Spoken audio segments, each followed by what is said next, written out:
Hello, how are you? Today's our topic is the vulnerable patients. Vulnerable patients are the individuals who are at higher risk of harm or exploitation due to the age, mental or physical conditions. These includes the children, elderly and mentally ill patients. And also there is the some unconscious patients who are has a decreased ADL, activity of daily life.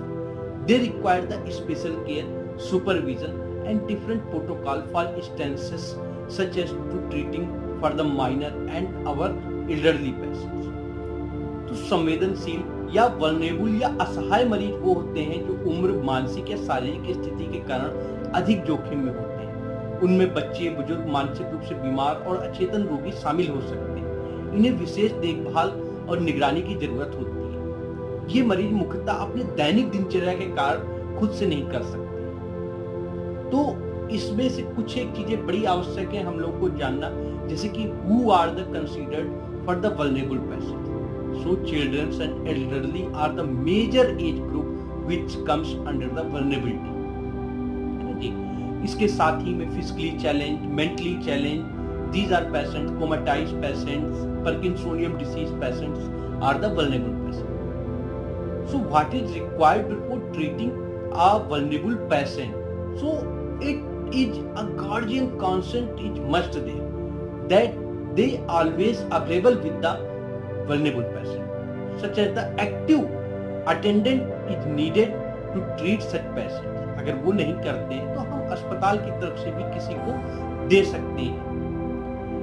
So mentally ill patients are the how we will handle them. So handle with them empathy, है ना?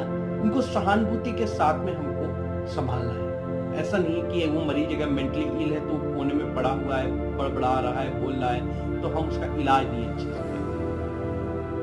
तो जो हमारे पास में जो vulnerable patient नहीं है वो सारे पेशेंट हैं जो अपना रूटीन रोजमर्रा का काम अच्छे से कर पाते हैं, वो सभी हमारे वल्नरेबल पेशेंट नहीं है। लेकिन जो लोग अपने डेली रोजमर्रा का काम नहीं कर सकते हैं वो क्या कहलाते हैं? Vulnerable patient.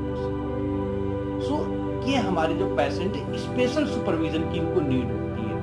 या तो मरीज का जो अटेंडेंट है, पेशेंट के जो अटेंडेंट या तीमारदार है, वो इनकी देख रेख रखें। अगर वो नहीं कर पाते तो हमें स्पेशली इनके सुपरविजन के लिए, देख रेख के लिए प्रोटोकॉल्स बनाने पड़ेंगे। हमें उनको देखना पड़ेगा और बार बार उनके पास जाकर पूछना पड़ेगा। या तो उनका बेड जो होगा वो हमारे नर्सिंग स्टेशन के करीब ही लगाना पड़ेगा, है ना जी? तो ये बड़ा आवश्यक है वल्नरेबल पेशेंट्स के लिए। इन चीजों का हम लोग देख रेख रखें और इनके साथ एम्पैथी, सहानुभूति से हम लोग जो इनका इलाज है वो करें। तो हम लोग वल्नरेबल पेशेंट्स के लिए अपना जो हॉस्पिटल का एनवायरनमेंट है उसे और ज़्यादा सेफ बनाते हैं, है ना जी? इसके लिए हम लोग